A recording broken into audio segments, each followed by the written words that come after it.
What's up guys? Kumusta kayo? It's me again, Joseph Kate. So for today's video guys, let's talk about the difference between debit card, credit card, and cash card. So ano nga ba yung kaibahan nila sa bawat isa? Kasi di ba naririnig nyo yung debit card, naririnig nyo rin yung credit card, at saka naririnig nyo rin yung cash card. So ngayon, ano nga ba yung pagkakaiba nila sa bawat isa? Nais kong i-share sa inyo, isa-isahin natin yan para at least maging aware kayo. Pero bago yun, nais muna kitang imbitahan na mag-subscribe sa YouTube channel ko kung bago ka pa lang kasi marami pa po akong i-share ng mga tutorials, knowledge, and experience of mine in the future. Kaya naman huwag niyong kalimutan mag-subscribe para updated kayo lagi sa mga vlogs na i-upload ko. Yun lang po at sobrang maraming salamat po. So as you can see guys here, in the Philippines, the primary difference is source of funds and debt risk. Debit cards deduct directly from your bank account. Credit cards borrow against pre-approved limit for later payment, and cash card are prepaid, reloadable cards not linked to a bank account. Debit is for daily spending, credit for purchases rewards, and cash cards for security budgeting. So ano nga ba yung ibig sabihin na to guys? Isa-isahin natin.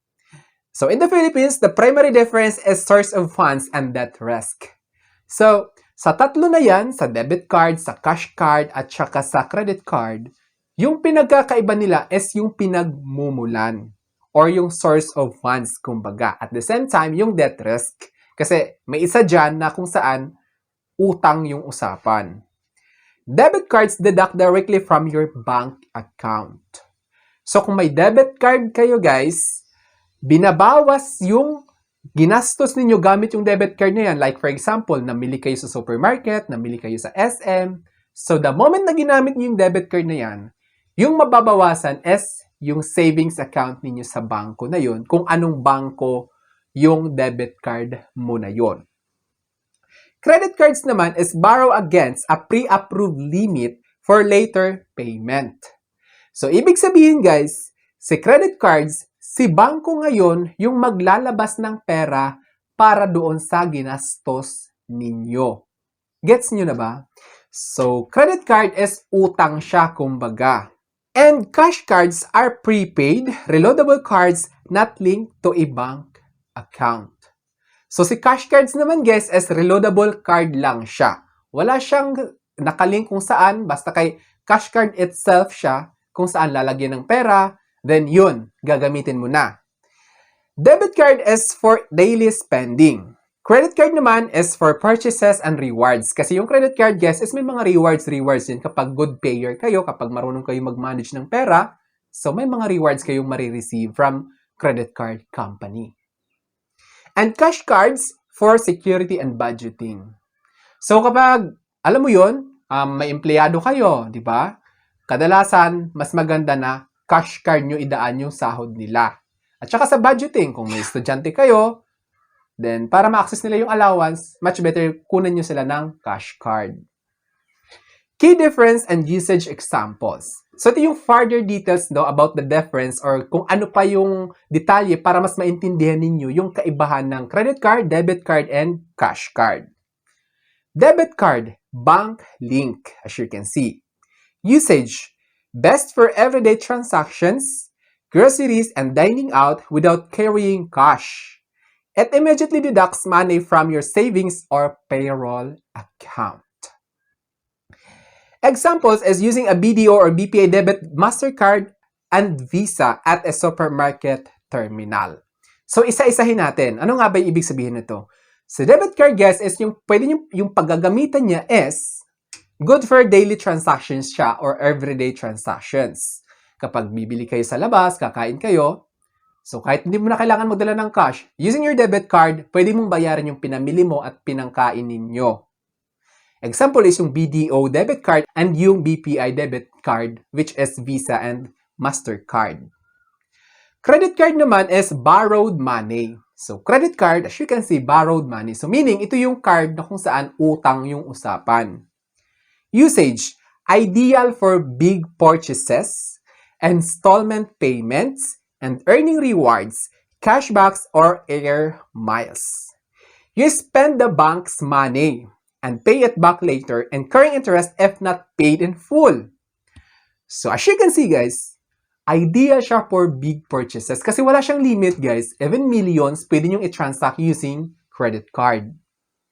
Then, installment payments. Kapag gusto niyo magpa-installment, halimbawa, para mas hindi siya mabigat sa bulsa, bayaran ng isang bagsakan.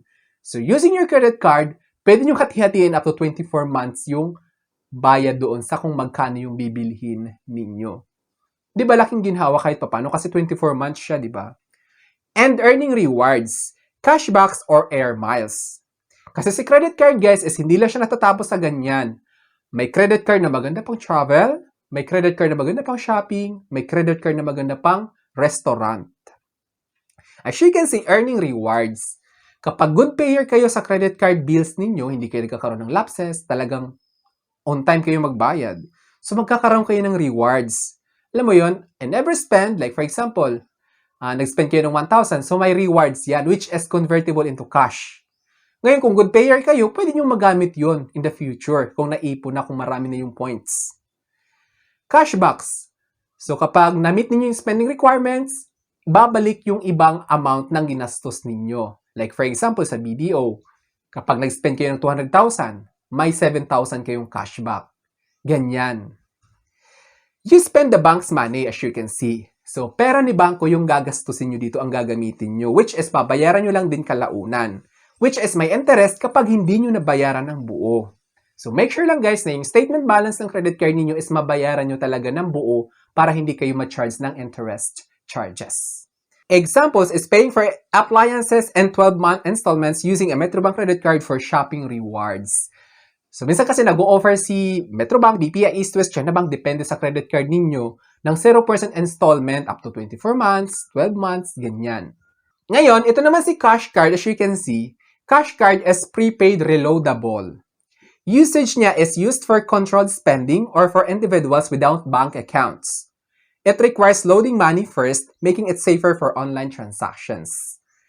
So, as you can see guys, Cash Card is reloadable siya. So, kailangan mo lagyan ng pera before nyo siya magagamit. Then, wala siyang interest, hindi kikita yung pera mo doon, unlike sa savings account na may interest yon. What I mean is, kikita yung pera nyo sa savings nyo.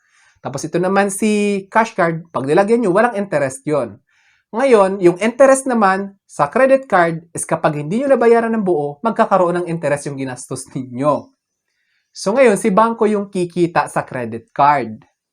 Ngayon, sa debit card naman, ikaw yung kikita sa bangko kapag nilagyan mo ng pera. Nagigets nyo ba? Si debit card, kapag nilagyan mo ng pera, yung savings account, ikaw yung kikita mula sa bangko.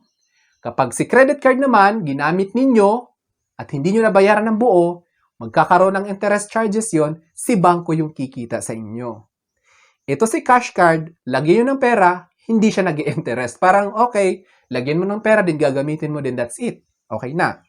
Example is BDO Cash Card used for payroll or giving allowances to students. So, kapag payroll, kapag may empleyado kayo, much better na kunan nyo sila ng BDO Cash Card para mas madali ma-budget or para madali nilang ma-access yung sahod nila. Key synonyms and concepts. Debit card, also commonly known as an ATM card with POS capabilities. So, pwede nyo gamitin. Actually, kahit yung cash card at saka credit card, pwede nyo gamitin pambayad. Then, credit card naman is often called a charge card, credit facility, or swipe card. So, yung credit card, tulad sabi ko kanina, is utang yung usapan dito.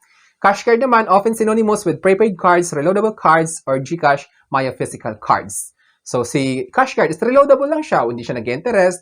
Pag nilagyan mo, magagamit nyo, ganun lang siya. So, sana na-clear ko yun sa inyo, guys. So, I think that's all for now. Sana may na-share ako. Don't forget to subscribe for more videos. It's making Joseph Cake that says, we don't have cash because we go for cashless transactions. Bye-bye!